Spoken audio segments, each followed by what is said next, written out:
Yo, how's it going, everyone? Welcome to episode 6 of Sir Brent, and the shenanigans that follow. That's the game, right? Anyways, we are 11 years old right now, and we've done a lot in life. We grew up. And death. And death. We have died twice. Pretty good for an 11-year-old, I would say. I mean, when I was 11 years old, I was on a plane to Disneyland. What was I doing at 11? 1997. Dude, 97? I was 2 years old at that time. Jeez Louise. Is that when Titanic came out?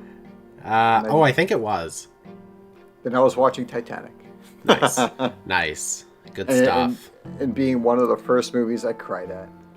You cried at Titanic? Yeah. Aw, little Brent. Crying at an iceberg.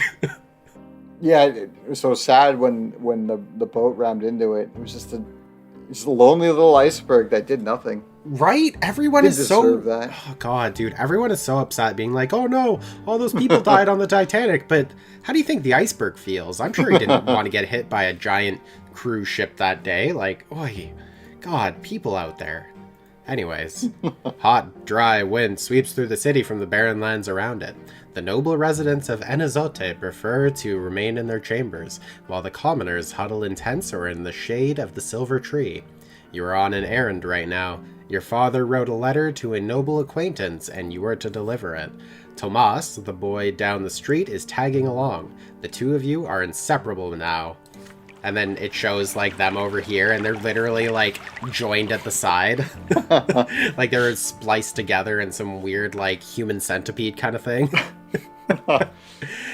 The errand is an easy one, so you decide to take this opportunity to loiter around the part of Anizote where the nobles live. So here you are, in the middle of the city square, resting on the ancient brickwood by the old fountain in the merciful shade of the gargantuan silver tree. I feel like that's a bit of a run-on sentence right there. It's a very long sentence. Tomas is by your side, lazily slouching on the edge of the fountain's basin. It's a hard life for commoners like you and me. Either you break your back in a workshop day and night, hoping someone will buy your goods someday, or you become a manservant to some noble. You never get a chance to enjoy life. This is our lot, you remind him. We work and endure and suffer. But Tomas waves your words away. Yeah, I know that already. Mother keeps drilling that stuff into me. We must be humble. Our strength is patience and persistence. So yeah, I say, but I want to make my fortune no matter what. So how ain't that living by my lot, I ask you? Oh God, there's so much. The voice you make makes me think of I forget his name, but he's the guy on, like, Miami PD or whatever, the guy who wears, like, boots, and he's a police officer, but he wears short shorts and glasses. I can't remember what but he's in a few things, and he's also... I can't remember his name. But it sounds like you're doing his version of a Swedish accent. Nice. Oh, God. Oh, that's what I've been doing. Swedish. I guess that's what it is. I just did an accent, and I'm like, I don't know what this is, but let's keep going with it. But the lots, they ain't easy. Let's take you, for example, Brant. Your father's a nobleman, but even that didn't make you one. Just look at your hands. You never had to work as hard as me, but we have the same lot, so we're supposed to suffer the same. Or look at your father. He's a judge. He toils at the prefecture day and night doing his judging, and he's a noble. I've never seen an Arknian work as hard as he does. You shrug. The Arknians are a different race. The books say they were born to rule over humans. They are never commoners, always nobles of the sword by birth. They founded the empire after subduing all the human kingdoms on the continent. Humans will never be their equals. Arknians are always better, smarter, stronger, and their skin is a noble shade of blue. Sonic? Yes, we're living in, like, Sonic the Hedgehog land. Either that or Avatar. You have never seen one yourself. Your idle chatter is suddenly interrupted by a rugged-looking guardsman dressed in black and green. He chases you away from the fountain. Common rabble like you have no place here. You hear the clattering of hooves and wheels against the cobblestones and see flags bearing a coat of arms, a sable serpent on a field of vert. It makes you squirm. I thought that said it makes you squirt. I was like, oh god, oh no. Try to rhyme. 11-year-olds shouldn't be squirting anywhere, except for water guns. It is the Archduke's coat of arms, the Melanidas dynasty. The carriage door opens. Mila Kunis. The Mila Kunis dynasty, yes. Yes, the Mila Kunis dynasty. Duck dynasty. The carriage door opens, revealing a young lady in a luxurious dress. You cannot look away from her, those dainty shoulders suggested, but not revealed by the cut of her dress, her black hair cascading over them, her stately, slim silhouette, her pouty lips and prim nose, and those eyes dark like the night sky. The way she moves, fluidly, gracefully, and most incredible of all, her skin glows an azure blue. She is a masterpiece given life. She is an Arachnean.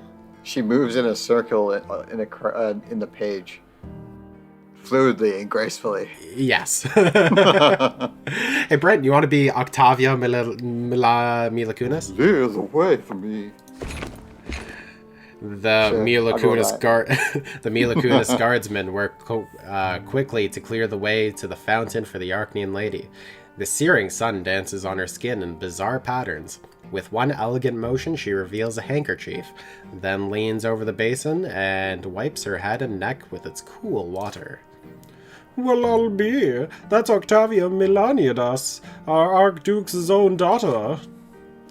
The Arachnean turns away and proceeds gracefully back to her carriage. You see something slip out of her hand and fall onto the cobblestones right next to you. Miscarriage. Oh my god, Brent! Jeez Louise. Oh my god, it's like, you know, I was aiming for this way, and you're like, nah, let's bring in the truck. Jeez, oh my god. Miscarriage? God damn, Brent.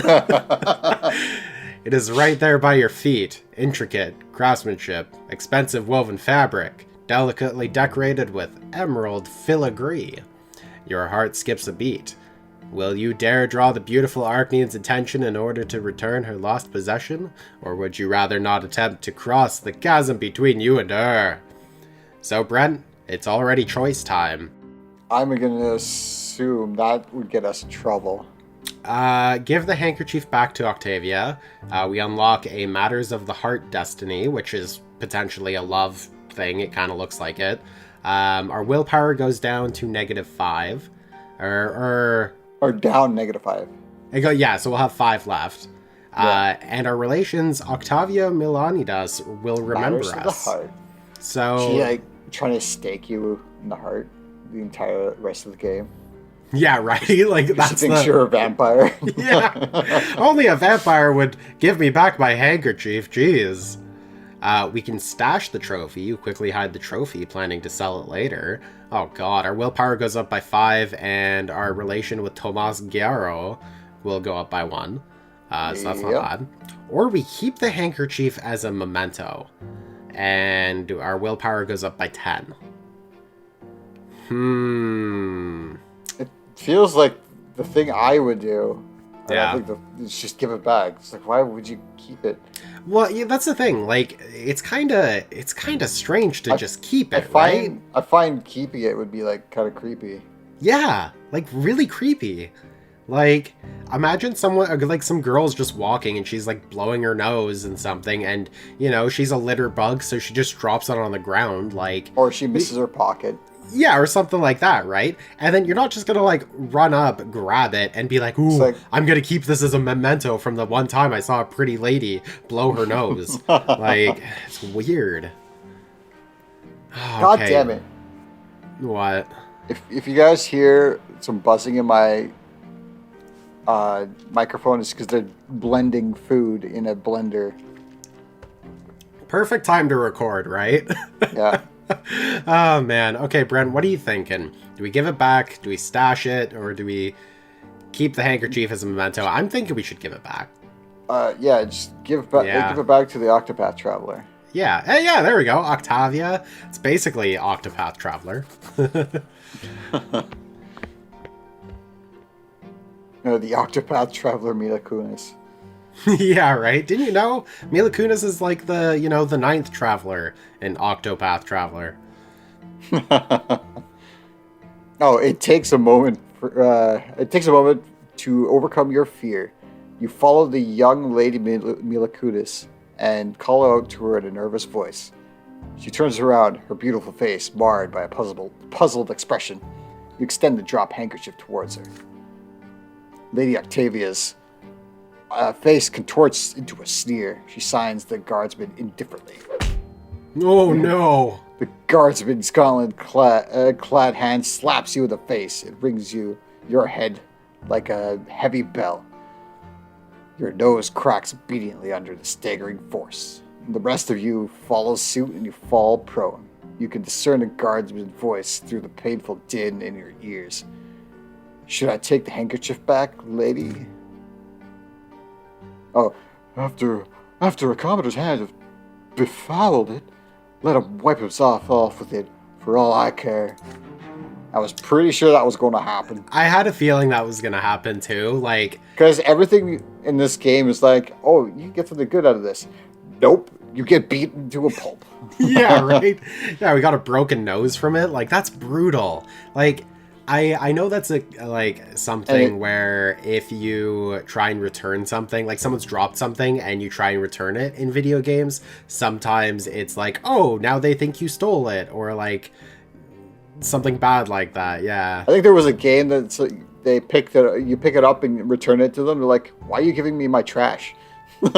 yeah, right. Like, they did that in, I don't know if anyone remembers actually playing this game, but in Kingdom Hearts Recoded for the DS, there were some choices like in the post game section where you had to, I think you run into like the hare from Alice in Wonderland, the rabbit that's like always in a hurry, and he drops something, and your three choices are to either just leave it, or you can take it and give it to him, or you can run up to him, say, hey, you left your thing over there, and then he runs back and grabs it.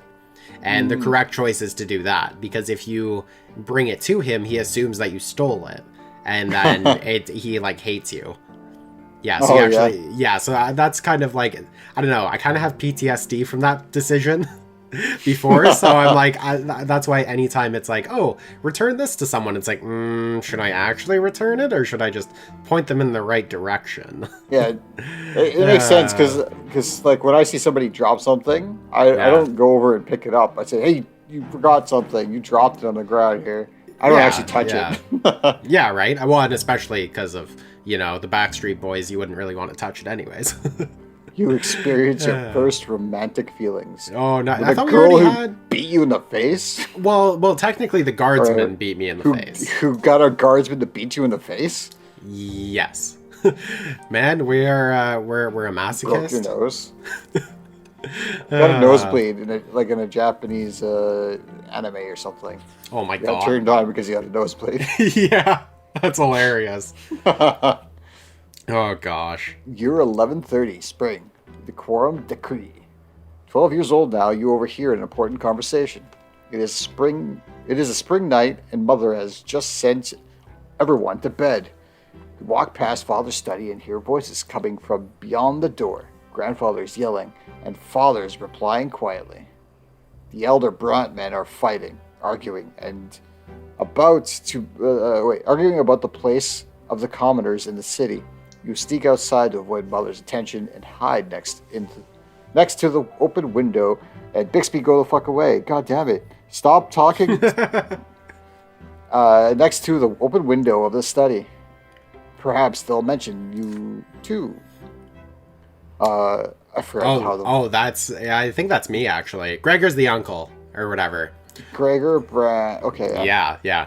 That low-life idiot had the gall to pay me a visit and begged me for some service. He had the insolence to ask me outright.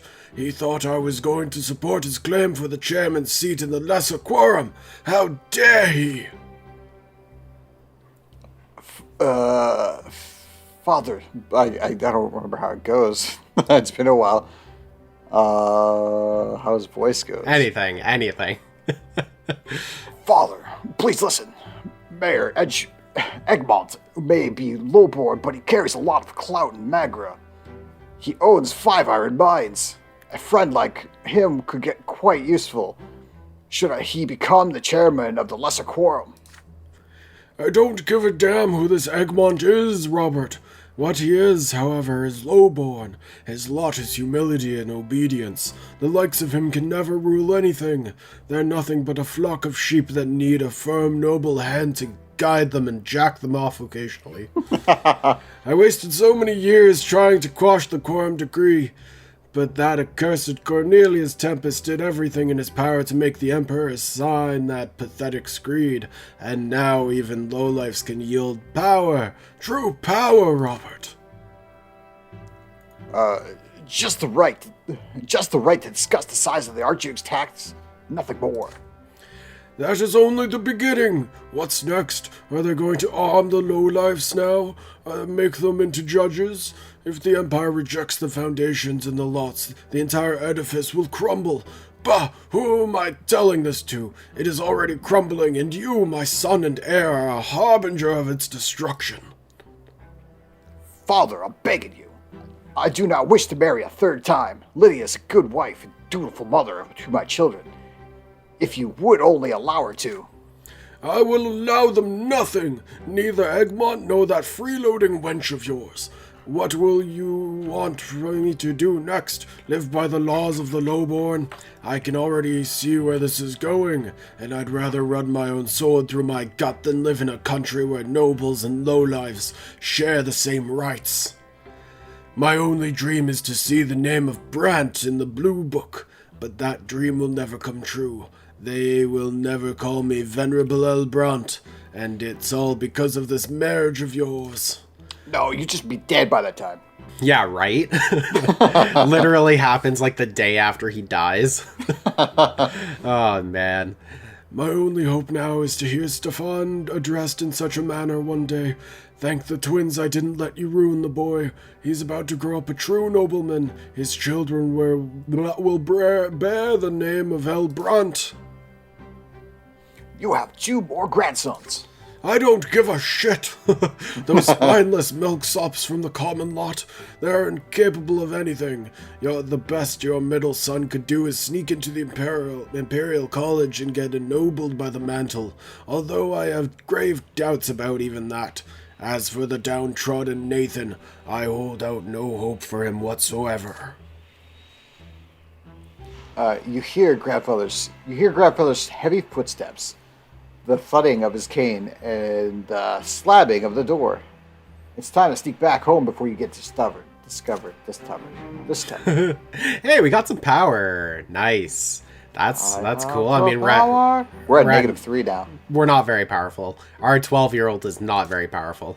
Yeah, it's only -3. But that's okay. I mean, that's what steroids are for. You started studying at the school of Sir Tibor and began to master the sciences. Oh, nice. We're going to be the next Bill Nye the Science Guy. Brent, the science dude. Yeah, Brent the science dude. That's great. That's fantastic. Finally, the day comes when the teachers stop coming to the house. But before you can breathe a sigh of relief and put away the books, Father asks you to come to his study. You've grown, my son. It's time for you to continue your education away from the home. I've chosen a deserving... I don't like how I turned this voice, because I don't remember the original voice, but it's starting to sound like Solid Snake, but a weird, normal way of saying it. It's like Solid Snake if he talked normally. Yeah. I've chosen a deserving school for you. Sir Tibor's school for the children of noblemen and well-off commoners.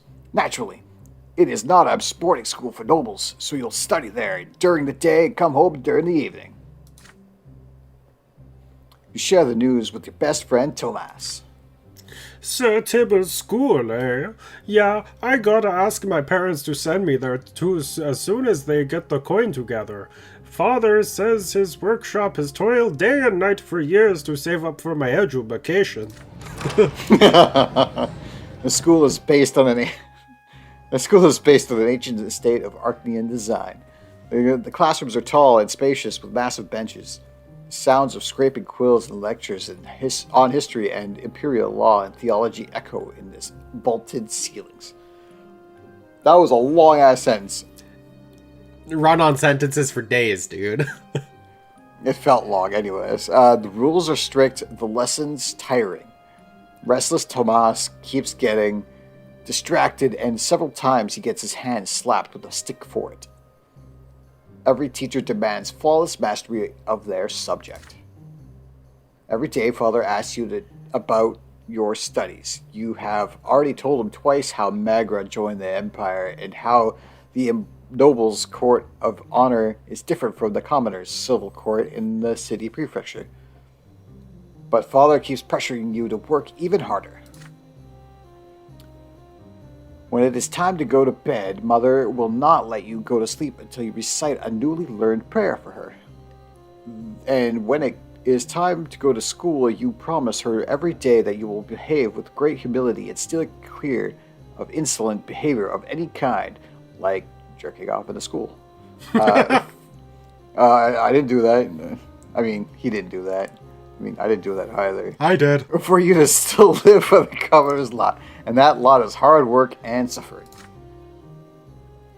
Your first month in school draws to a close, and the teachers announce that there will be exams at the end of the month to determine the best and the worst students in each subject.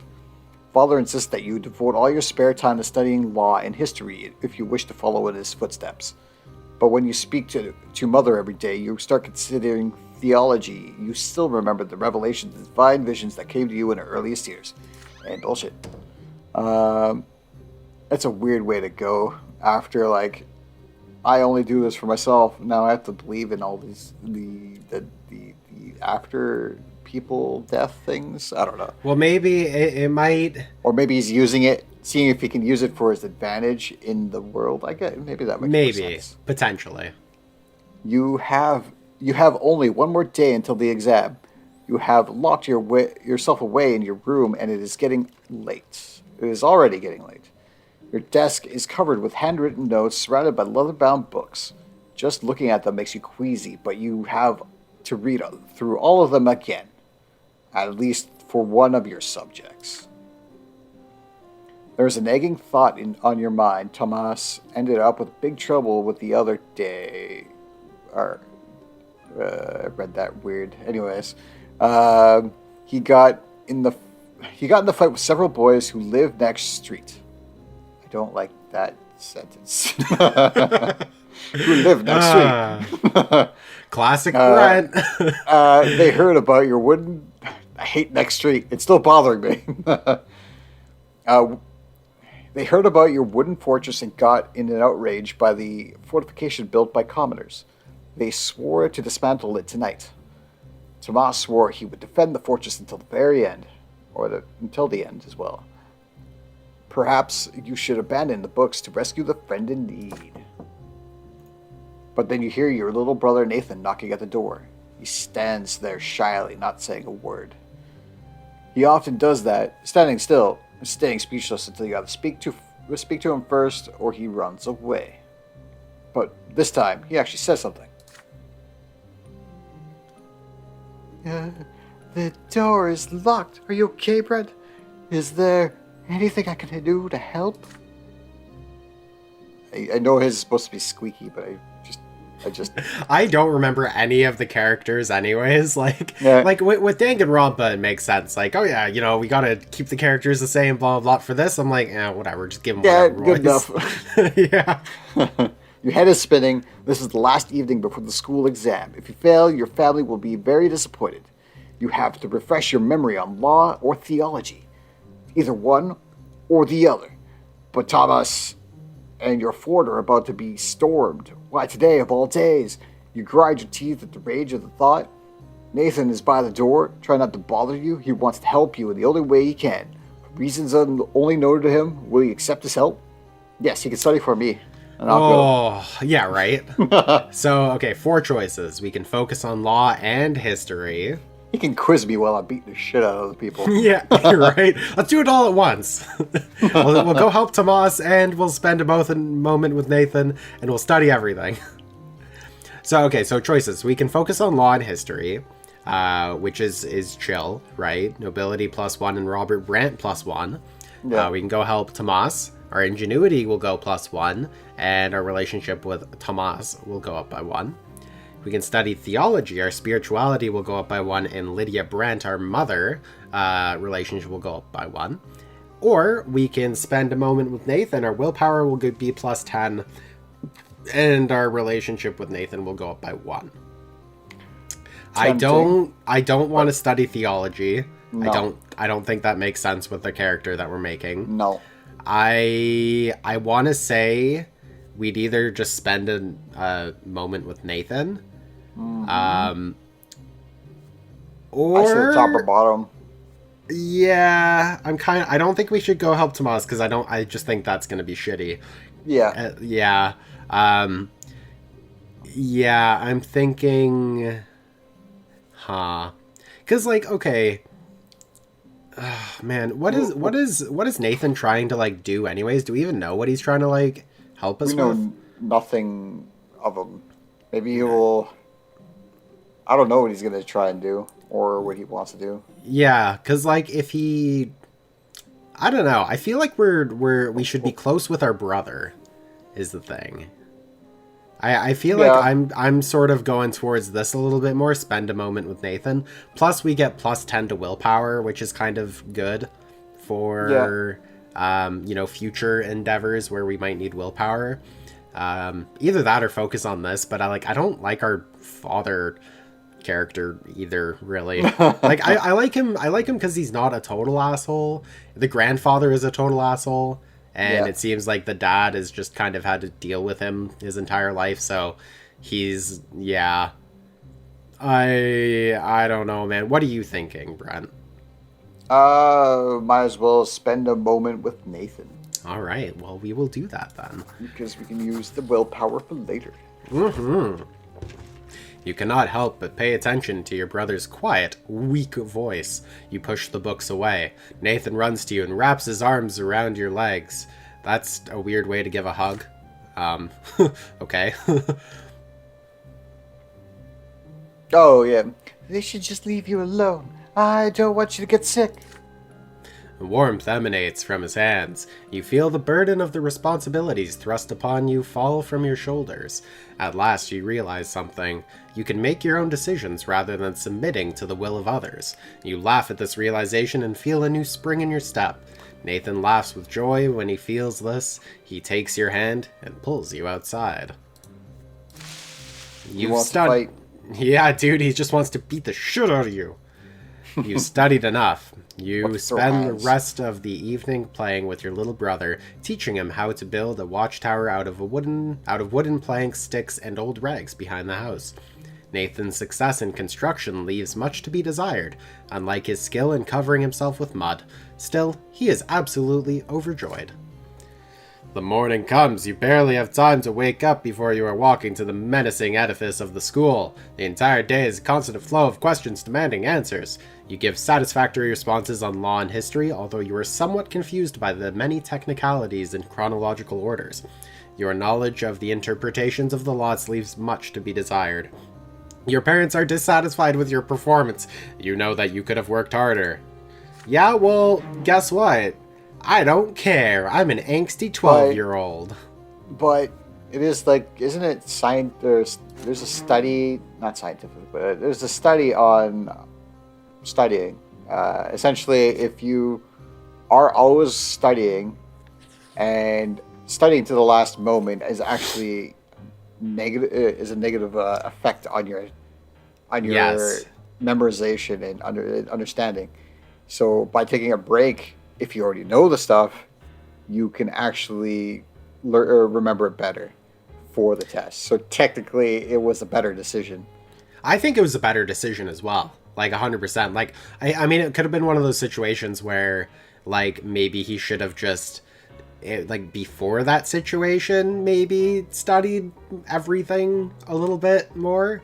But like, I don't know. I feel like if he stayed up all night, like studying, then it wouldn't be great. I mean, the game would probably say like, oh yeah, he studied up all night till the last moment, and he got A pluses. And yeah, oh, that would be hilarious. That'd be really funny if it did that. Your education continues. As you study imperial law, you come to realize that there is a certain hierarchy even within the noble estate. It seems your father's status is not quite equal to that of the more eminent human and Arcanian gentry. You return home with this new information at your disposal. Father asks you about school after dinner, as he always does. And what is the difference between nobles and mantle? And those of the sword, Brent? You already have an answer ready. Fuck you, Dad!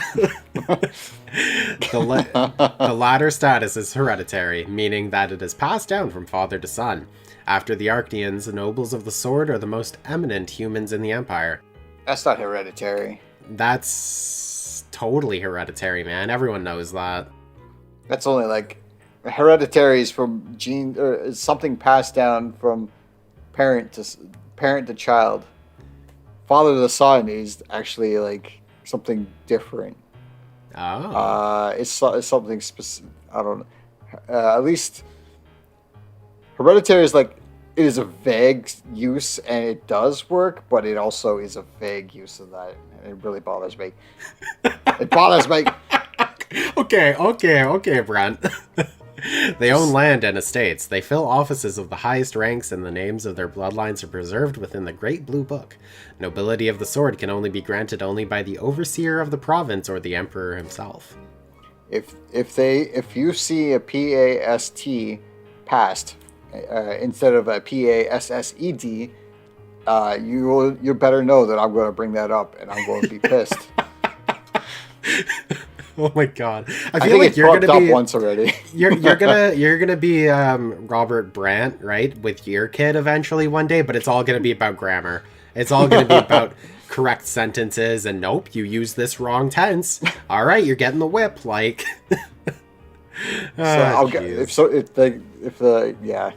Anyways, and how are such eminent people addressed? With the horrific L before their last name, you respond, Sir Augustin L. Bourne, for example. Father pats you on the shoulder, clearly pleased. And what about the Arcanians and their status? What have you learned about them? The Arcanians stand above all human gentry. They are born to rule over humans regardless of their titles. No L is required when addressing them. They need no honorifics, for the names of their ancient dynasties are known to all. Father nods somberly. Yes, we can never be their equals. Do whatever an Arcanian tells you, and never defy them, ever. And what about grandfather and me? Where do we stand as nobles?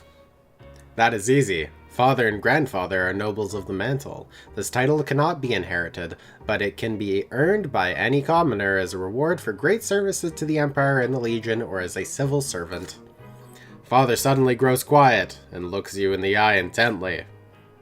Yes, and someday you will learn a noble title too. Or learn, son, all due time. Nice. And our title will be something that we learn next time on Rawkward Gamers, or whatever this thing is. Yeah. Anyways, thanks for watching. If you like this episode, like, comment, subscribe, hit the bell, do the things you do for everyone else. Do it for us. Do it for this angsty boy over here. Look at Mr. Angst over here. Look at his grouchy face. He's so grouchy. Such a grouchy boy. He's like picking like garbage out of his pockets and throwing it on the ground. Yeah, he's literally like the definition of a litter bug. It's like he had like a sandwich in his pocket and a bunch of the crumbs were stuck in there, so he's just trying to pick them out. Or lint. Yeah. Oh, jeez. Oh boy.